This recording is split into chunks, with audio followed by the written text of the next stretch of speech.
లక్షల్లో సంపాదించడం ఈ రోజుల్లో సాధ్యమా? అవును, ఇట్స్ పాసిబుల్. ఇన్వెస్ట్మెంట్ అక్కర్లేదు, రిస్క్ లేదు. ఇది డబ్ల్యూ కామర్స్. ప్రధానంగా స్టార్ట్ అయిన ఈ అంశం రాష్ట్ర వ్యాప్తంగా, దేశవ్యాప్తంగా, చెప్పుకోవాలంటే ప్రపంచ వ్యాప్తంగా అవునా ఇలా జరిగిందా అని ఒక క్వశ్చన్ వేసుకునే పరిస్థితి వచ్చింది మన ఆంధ్ర రాష్ట్రం.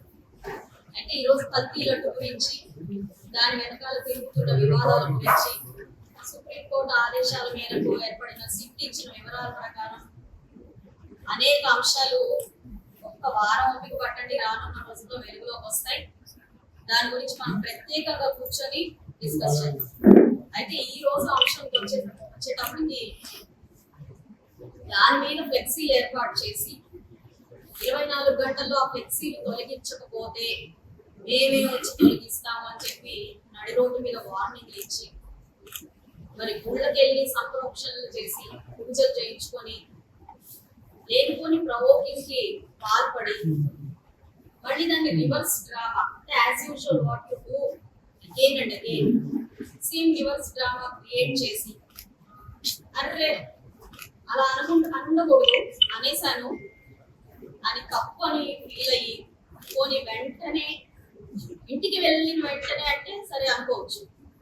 ఆల్రెడీ అందరి గుండెల్లో మనసులో ఈ విషయాన్ని గ్రహించి మీరు కావాలి అని అనుకుంటున్న ప్లాట్ఫామ్ ని, ఎంటర్టైన్మెంట్ ని, ఎమోషన్ ని క్రియేట్ చేసిన తర్వాత మళ్ళీ ప్రెస్ మీట్ పెట్టి అలా నా ఏజ్ కన్నా ఉండకూడదు, అలా నేను ఒక ముఖ్యమంత్రిని అనలేదు అని చెప్పి మళ్ళీ ప్రెస్ మీట్ పెట్టి అయినప్పటికీ అరెస్ట్ చేసుకుంటారా? చేసుకోండి.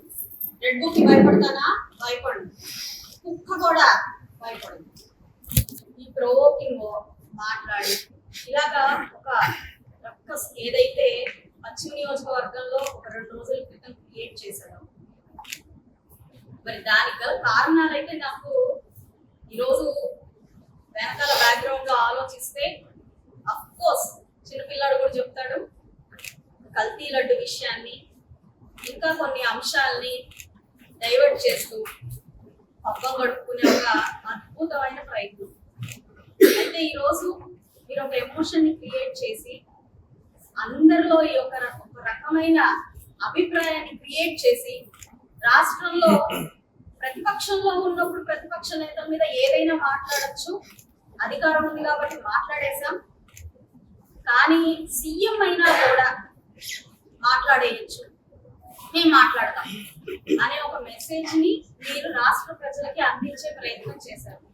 అహంకారమా, మదమా, లేకపోతే ఇంకేదా అన్నది మీరు స్వయంగా విశ్లేషించుకోవాల్సిన అంశం. దాని మీద మేము రియాక్ట్ అయిన తీరుకి దాన్ని మళ్ళీ సపరేట్ గా కథనాలు, స్టోరీలు, మేధావి వర్గం యొక్క అభిప్రాయాలు, ఇలా రకరకాలుగా మళ్ళీ దాన్ని డిఫరెంట్ యాంగిల్ లో తీసుకెళ్ళడం, మళ్ళీ దాని తర్వాత దాన్ని డైవర్షన్ పాలిటిక్స్ తో పాటు డైవర్స్ పాలిటిక్స్ అంటే విభజించే పాలిటిక్స్ దాన్ని ట్రై చేయడం, అది కాకపోతే సెంటిమెంట్, ఉమెన్ సెంటిమెంట్ పాలిటిక్స్, అది కాకపోతే పరామర్శ, ఇది ఒక స్క్రిప్ట్ మనం ఎవ్రీ టైం రిపీట్ అవుతూ దీన్ని ఇంప్లిమెంట్ చేస్తూ ఉంటే ఒక సర్వసాధారణమైన ఎప్పుడు జరిగే ఒక స్క్రిప్ట్. అది జరిగింది. ఈరోజు మాట్లాడతారు మీరు మహిళైనా రెచ్చగొడతారా, అంతమంది రౌడీ భూకల్ని తీసుకొని వెళ్ళి మీరు ఇంటి మీదకి వెళ్ళి విధ్వంసం సృష్టిస్తారా అని అడుగుతారు. మీరు ఆద్యాంతం నేను నా ఎంటర్ అయినప్పుడు దగ్గర నుంచి నేను మళ్ళీ లీవ్ అయ్యేదాకా కూడా మీరు నా ఫోటోలు చూడండి, వీడియోలు చూడండి, ఆఖరికి నా మొహం కన్నా చూడండి. మీరు ఎక్కడ కూడా ఒకరికి ప్రవోక్ చేస్తూ కానివ్వండి, మీరు కానివ్వండి నేను చూసుకుంటాననే సైకిల్ చేయడం కానివ్వండి, అసలు నేను అందరినీ ఫోన్లు చేసి పిలిపించి మీరు ప్రత్యక్ష సాక్షులా, లేకపోతే నా తరఫున మీరు అలాంటివి ఏమన్నా చేస్తున్నారా? ఇది కూడా నా ప్రశ్న. మీరు ప్రవోక్ చేసుకున్నారా, లేకపోతే ఇక్కడ తెలుగుదేశం పార్టీ వాళ్ళు కావాలని ఇల్లు గజ్జాలు పెట్టుకోవడానికి ముందే వచ్చారా? ఇది మీరు క్వశ్చన్ చేసుకోండి. అయితే ప్రవోక్ చేస్తే వచ్చేస్తారా? మాట్లాడితే అనేస్తారా? కూతురు తిడితే అడగడానికి వచ్చేస్తారా అని అంటే, ఇప్పుడు కూడా అడగకపోతే మిమ్మల్ని ఓడించింది ఎందుకు? అడుగుతామనే కదా. 11 సీట్లకు మిగిల్చింది ఎందుకు? ప్రజలందరూ భయపడి మిమ్మల్ని ఇళ్లలో కూర్చోబెట్టింది ఎందుకు? మేము అడుగుతామనే కదా. మరి అడగకపోతే అడగడానికే కదా నేను వచ్చాను. చేతులు రెండు ఇలా పట్టుకొని నేను వచ్చాను. దాడికే దిగాలంటే మీరు ఆలోచించండి. చాలా లాజికల్ పీపుల్, చాలా లాజికల్ క్వశ్చన్స్ వేస్తున్నారు. దాడికే దిగాలంటే నేను రావాల్సిన పని ఏమిటి? మీ పార్టీ ఆఫీస్ మీద ప్రత్యక్షంగా లేకుండా చేయించారే, అలా చేస్తాను కదా. అక్కడ నేను రావాల్సిన అవసరం ఏమన్నా ఉందా? మరి ఒక సీఎంని, మా అధినాయకుడిని మీరు ఇష్టం వచ్చినట్టు మాట్లాడినప్పుడు కూడా మేము ఎవరూ రియాక్ట్ అవ్వలేదు. మీరు ఒకసారి హిస్టరీలోకి వెళ్ళండి, గుర్తు చేసుకోండి. ఇష్టం వచ్చినట్టు మాట్లాడినా కూడా ఎప్పుడు కార్యకర్త కూడా బయటకు వచ్చి మాట్లాడలేదు. వాళ్ళలో వాళ్ళు ఆ అక్కసం పెట్టుకున్నారు, వాళ్ళలో వాళ్ళు దాన్ని ఓర్చుకున్నారు తప్ప ఇలా బయటకు వచ్చి ఎప్పుడు మిమ్మల్ని వచ్చి ప్రశ్నించింది లేదు. కానీ మీరు అనకూడదు, సభ్య సమాజం తలదించుకునే మాటలు అన్నారు, సీఎం అన్నారు. నేను శిక్షార్హులు దీనికి. అది అడగడానికి నేను వచ్చాను. నేను వెళ్తున్నాను అని చెప్పి కుటుంబంలో నా భర్తకు చెప్పి నేను బయలుదేరాను. మరి మీరు అన్నారు మా నాన్నగారు దేనికి భయపడరు, కానీ మేము ఎలా ఉంటామో అనే భయం మాత్రం, మమ్మల్ని ఏమైనా చేస్తారేమోనన్న భయం మాత్రం మాకు వచ్చింది అని వాళ్ళ అమ్మాయి మాట్లాడారు. మీరు స్టోర్ క్రియేట్ చేసి లింక్ లేదా క్యూఆర్ ని షేర్ చేస్తారు. కస్టమర్ ఆర్డర్ ప్లేస్ చేస్తారు. డెలివరీ, రిటర్న్స్, రిఫండ్స్ అన్ని ప్లాట్ఫామ్ హ్యాండిల్ చేస్తుంది. మరి మా కుటుంబాల్లో మహిళల మీద ఏమైనా జరుగుతుందేమోనన్న భయం మా ఇంట్లో మా మగవాళ్ళకు ఉండదా? మా ఇంట్లో ఆడవాళ్ళు ఏదైనా అంటే వచ్చే కోపం మా ఇళ్ళలో మగవాళ్ళకు ఉండదా? అలాగా మీరు ఏదైనా చేస్తారన్న భయంతో నా భర్త వచ్చారు. మా నాయకురాలకి ఏమన్నా అవుతుందేమోనని చెప్పి కొంతమంది నాయకులు మాతో వచ్చారు. అంతేగాని పనిగొట్టుకుని ప్రతి ఒక్కళ్ళకి నేను ఎక్కడ పిలవలేదు. ఎవరు మహిళల్ని పిలిచాను. ఎందుకు పిలిచాను మహిళల్ని? అంతకుముందే మీరు ఏం చేశారు? మీరు మాట్లాడిన అవాక్కులు చవాకులు తట్టుకోలేక ఒక మహిళ మీ దగ్గరకు వస్తే మీరు ఏం చేశారో వీడియో ఉంది.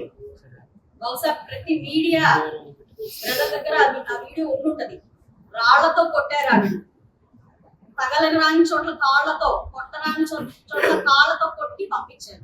ప్రవోక్ ఎవరు చేశారు? ఒక మహిళ. మా అంబటరాంబాబు గారి కుమార్తె గారు నిన్ను మీరు మాట్లాడారు. మహిళ కాదా మావిడ? కొట్టచ్చామా అలాగా? మీరు రాళ్ళు వేయచ్చామా అలాగా? ఎందుకమ్మా మీకు అంత భయం? రాళ్ళు వేసి తరిమి కొట్టాల్సినంత భయం ఏముంది? ఆ బెటాలియన్ ఏంటి అక్కడంతా? తప్పు చేశారన్న భయంతోనే కదమ్మా అంతమందిని తెచ్చుకున్నారు. మరి తప్పు చేశారు, క్షమాపణ చెప్పండి. ఎందుకంటే ఏమన్నా అడిగారా మిమ్మల్ని? అది చెప్పకుండా దాన్ని మానేసి మీరు మళ్ళీ దాన్ని ఇష్టం వచ్చినట్టు మాట్లాడుకోవడం, దాన్ని మళ్ళీ ప్రెస్ మీట్లు పెట్టి కండక్ట్ చేసి మాట్లాడుకోవడం, అది ఇంకా హాస్యాస్పదంగా మీకు అనిపించట్లేదా? దాన్ని ప్రొటెక్ట్ చేయడం కోసం మీలాంటి మూకలు మళ్ళీ ఏదైనా మేము ప్రశ్నించడానికి వచ్చిన ప్రతిసారి కూడా మీరు ఆ ప్రవృత్తి మీకు ఉంది. గొంతు కోసే ప్రవృత్తి ఉంది, డోర్ డెలివరీ చేసే ప్రవృత్తి ఉంది, అరాచకాలు చేసే ప్రవృత్తి ఉంది. కాబట్టి ఆడపిల్లగా తట్టుకోలేక, ఒక నాయకురాల్లాగా తట్టుకోలేక మిమ్మల్ని ప్రశ్నించడానికి, మాకు సారీ చెప్పడానికి, దాన్ని డిమాండ్ చేయడానికి మీ ఆఫీస్ దగ్గరికి, మీ నాన్నగారు ఆఫీస్ దగ్గరికి నేను వచ్చి డిమాండ్ చేయడం జరిగింది. దానికి మీరు సరిగ్గా కనీసం లోపలికి వెళ్ళి అక్కడ అడుగుతుంది చెప్పండి. మీరు ఆల్రెడీ చెప్పారు కదా నేను అలా చేస్తుండకూడదు అని. అదే మరి అందరూ వినేటట్టు చేస్తే అయిపోయేది కదా. మీరు మాట్లాడే సాక్షి టీవీ ముందో లేకపోతే మీరు యూట్యూబ్ లో మాట్లాడే మాటలో ఎవరు చూస్తారు? ఒక రాష్ట్ర ప్రజలు, రాష్ట్ర నాయకుడిని మీరు ఇష్టం వచ్చినట్టు మాట్లాడి దానికి బహిరంగంగా క్షమాపణ చెప్పకపోతే మెసేజ్ ఏమి ఇచ్చినట్టమ్మా నెక్స్ట్ జనరేషన్ కిడ్స్ కి? మరి దాన్ని నేను అడగడం తప్పైందా మీకు? నేను చెయ్యి ఎత్తితే వాళ్ళు ఆగారట, చెయ్యి దించగానే వాళ్ళు వెళ్ళారట. I think reverse. చెయ్యి ఎత్తగానే వాళ్ళు వెళ్ళిపోయారట, చెయ్యి దించగానే వాళ్ళు ఆగారట. మీరు దాన్ని షూట్ చేశారమ్మా? బయటకు వచ్చి మీరు చూసారా? వెనకాల ఎవరున్నారో కూడా తెలియదు. మీ ఇల్లు అసలు ఆ వెనకాల ఉందని కూడా తెలియదు. అలాంటిది మీరు మీ ఇష్టం వచ్చినట్టు మాట్లాడతారు. చంద్రబాబు నాయుడు గారి గురించి మీరు ప్రశ్నించారు. ఇలాంటి ఎలా ఎంకరేజ్ చేస్తారు సార్ మీరు అని అడిగారు. ఎంకరేజ్ చేయడం మా చంద్రబాబు నాయుడు గారు ధర్నాలకి దొంగిలికి దిగమని, ఇష్టం వచ్చినట్టు మాట్లాడమని, పక్కన వాళ్ళని రెచ్చగొట్టి తమాషా చూడమని, ఇలాంటి చంద్రబాబు నాయుడు గారు ఎప్పటికీ ఎంకరేజ్ చేయరు. నేను మిమ్మల్ని క్షమాపణ చెప్పండి అని అడగడానికి వచ్చాను అంతే. క్షమాపణ చెప్పిస్తాం, తప్పు చేశారు అని అధికారులు ఒప్పుకున్నారు, మీ స్వయంగా మీ నాన్నగారు ఒప్పుకున్నారు. కాబట్టి ఇంకా ఎక్కువగా చెప్పేదాకా వెళ్ళం మేము అని చెప్పి గట్టిగా అడగడం జరిగింది. ఎందుకంటే మీరు చేసిన చాలా తప్పు. ఒక పాపం చేసి దాన్ని పడుకునే ప్రయత్నంలో డైవర్షన్ పాలిటిక్స్ లో భాగంగా తప్పుల మీద తప్పులు చేస్తున్నారు. దాన్ని క్వశ్చన్ చేస్తే దాన్ని మళ్ళీ reverse me as per your game దాన్ని మొదలు పెడుతున్నారు. చంద్రబాబు నాయుడు మహిళా సాధికారత కోసం వెళ్ళే ఒక వ్యక్తి. ఈ రాష్ట్రానికి ఒక అదృష్టం, మీరు నోట్ చేసి పెట్టుకోండి. మహిళల మీద లేకపోతే దౌర్జన్యాలకి దొంగిలికి ఆయన ఎప్పుడు ఎంకరేజ్ చేయరు. కాకపోతే మీరు ఇంకొకటి కూడా గుర్తు పెట్టుకోండి, పడి ఉన్నారు అందరూ. నేను పిలిస్తే రాలేదమ్మా, మీరు గుర్తు పెట్టుకోండి, కావాలంటే ఎంక్వైరీ చేసుకోండి. వాళ్ళందరూ నేను పిలిస్తే రాలేదు, రగిలిపోయి వచ్చారు. నాన్నగారు మాట్లాడిన మాటల్ని చెవులారా విని గుండెల నిండా ఆవేశం పెంచుకొని వాళ్ళు వచ్చారు.